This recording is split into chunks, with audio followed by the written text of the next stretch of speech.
सुबहानल्लाहि व बिहम्दिही अदद खल्किही व रिज़्वा नफ्सिही व ज़ीनत अर्शिही व मिदाद कलिमातिही। अऊज़ु बिल्लाहि मिनश शैतानिर रजीम। बिस्मिल्लाहिर रहमानिर रहीम। सूरत अल बकरा आयत नंबर 183। या अय्युहल्लज़ीना आमनू कुतिबा अलैकुमुस्सयामु कमा कुतिबा अलल्लज़ीना मिन क़ब्लिकुम लअल्लकुम तत्तकून।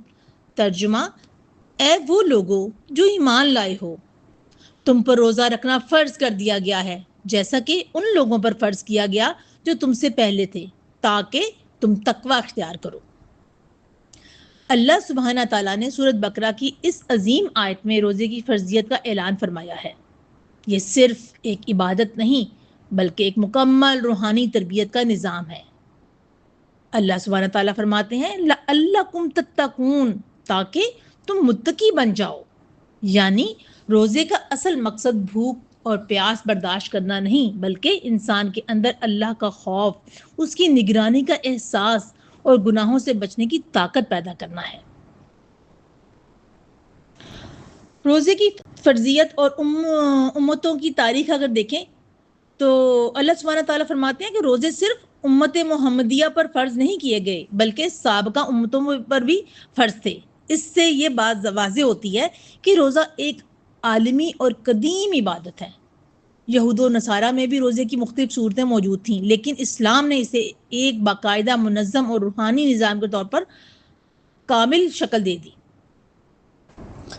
रोज़ों की फ़र्जियत का हुक्म 2 हिजरी में मदीना में नाजिल हुआ। मक्की दौर में नबी सल्लल्लाहु अलैहि वसल्लम हर इस्लामी महीने की 13, 14, 15 तारीख को रोज़ा रखते थे, यानी फुल मून, जब चांद पूरी आबोताब से जमकता। इन रोज़ों को अयामे 20 के रोज़े कहा जाता है। सहाबा कराम रज़ी अल्लाह ताला अन्हुमा भी नबी करीम सल्लल्लाहु अलैहि वसल्लम की इत्तबा करते हुए मक्की दौर में ये तीनों दिन के रोज़े रखते थे। हिजरत हुई, नबी सल्लल्लाहु अलैहि वसल्लम मदीना तशरीफ़ लाए तो ये आयात नाजिल हुई। इन आयात के नाजिल होने के बाद हदीस से पता चलता है कि नबी सल्लल्लाहु अलैहि वसल्लम ने सहाबा को ऑप्शन दे दी। मैं आपको हदीस का मफ़हूम बताती हूँ कि सहाबा रज़ी अल्लाह ताला अन्हुमा फरमाते हैं कि हम ये रोज़े यानी 13, 14, 15 के रखते थे, तो रोज़ों की फ़र्जियत का हुक्म आ जाने के बाद नबी सल्लल्लाहु अलैहि वसल्लम ने फरमाया कि तुम में से जो चाहे वो ये 3 रोज़े रखे और चाहे तो ना रखे। गोया सुन्नत की शक्ल में 13, 14, 15 के रोज़े को कायम रखा गया। इनको फ़र्जियत नहीं दी गई, इनको सुन्नत में शामिल कर दिया गया। और हदीस से हमें इसकी फजीलत भी पता चलती है कि जो 13, 14, 15 के जो रोज़े रखे जाएंगे वो सारे साल के रोज़ों का अजर पाएगा। अब हम अहादीस की रोशनी में रोज़े की अहमियत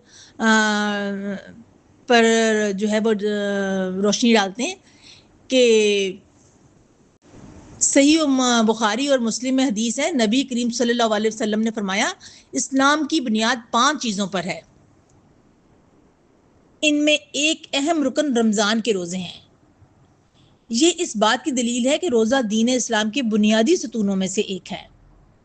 सही बुखारी में एक और हदीस कुदसी है, अल्लाह सुब्हाना ताला फरमाते हैं रोज़ा मेरे लिए है और मैं ही इसका बदला देता हूँ। ये हदीस रोज़े की अजमत को बयान करती है कि ये इबादत अल्लाह और बंदे के दरमियान एक ख़ास राज है जिसका अजर बराह रास्त अल्लाह देता है। इस आयत का मरकज़ी पैगाम तकवा है। रोज़ा और तकवा का आपस में क्या ताल्लुक़ है? तकवा का मतलब है अल्लाह के अहकामात पर चलना, गुनाहों से बचना, हर हाल में अल्लाह को हाजिर नाजिर जानना। रोज़ा इंसान को यही तरबियत देता है कि जब वो हलाल चीज़ों से भी अल्लाह के हुक्म से रुक जाता है तो वो हराम से भी ज़्यादा आसानी से रुक सकता है।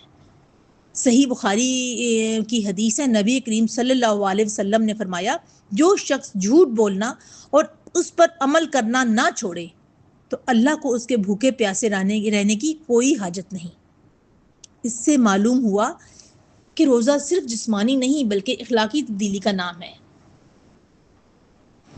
अगर हम सीरत नबी सल्लल्लाहु अलैहि वसल्लम देखें तो उसमें हमें इसका अमली नमूना भी मिलता है कि नबी करीम सल्लल्लाहु अलैहि वसल्लम रमज़ान में सबसे ज़्यादा इबादत करने वाले होते थे। حضرت عائشہ فرماتی ہیں کہ جب رمضان آتا تو رسول اللہ صلی اللہ علیہ وسلم میں بہت زیادہ محنت کرتے اور اللہ کے ذکر میں اضافہ ہو جاتا. آپ صلی اللہ علیہ وسلم کا ہر عمل امت کے لیے نمونہ ہے کہ روزے کے دنوں میں انسان کو اپنی عبادات بڑھا دینی چاہیے. قرآن کی تلاوت، صدقہ اور اللہ کا ذکر کثرت سے کرنا چاہیے. صحابہ کرام کا بھی یہی طرز عمل تھا.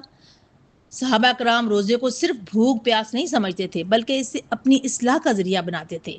حضرت عمر بن خطاب رضی اللہ تعالیٰ عنہ کے بارے میں آتا ہے کہ وہ رمضان میں راتوں کو عبادت کرتے اور لوگوں کے حالات کا زیادہ خیال رکھتے.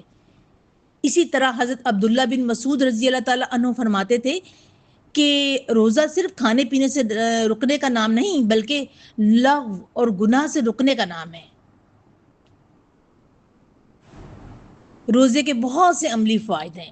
روزہ انسان کو 3 بڑی تربیتیں دیتا ہے. سب سے پہلی روحانی تربیت، اللہ سے تعلق مضبوط ہوتا ہے. پھر اخلاقی تربیت، انسان جھوٹ، غیبت اور گناہوں سے بچتا ہے. سماجی تربیت، غریبوں کی حالت کا احساس پیدا ہوتا ہے. جب انسان خود بھوک کا تجربہ کرتا ہے تو اسے اندازہ ہوتا ہے کہ بھوکے لوگ کس کیفیت میں ہوتے ہیں. اس آیت کا خلاصہ یہ ہے کہ روزہ ایک فرض عبادت ہے لیکن اس کا اصل مقصد صرف بھوک برداشت کرنا نہیں بلکہ تقویٰ پیدا کرنا ہے. اگر روزہ انسان کے اندر اللہ کا خوف پیدا نہ کرے تو وہ روزہ اپنی روح کو کھو دیتا ہے. لہٰذا ہمیں چاہیے کہ رمضان کو صرف رسم نہ بنائیں بلکہ اسے اپنی زندگی بدلنے کا ذریعہ بنائیں. یہ پورے سال کے لیے ایک ریفریشر کورس ہے. اس میں ہمیں پورے سال کے لیے ٹریننگ، 1 مہینے میں ٹریننگ دی جاتی ہے تاکہ ہم پورا سال اسی پر عمل کرتے ہوئے، اس ٹریننگ کا فائدہ اٹھاتے ہوئے پورا سال اس پر گزاریں. اللہ سبحانہ تعالیٰ ہمیں حقیقی روزے رکھنے، تقویٰ اختیار کرنے اور اپنے اعمال کی اصلاح کرنے کی توفیق عطا فرمائے. آمین یا رب العالمین.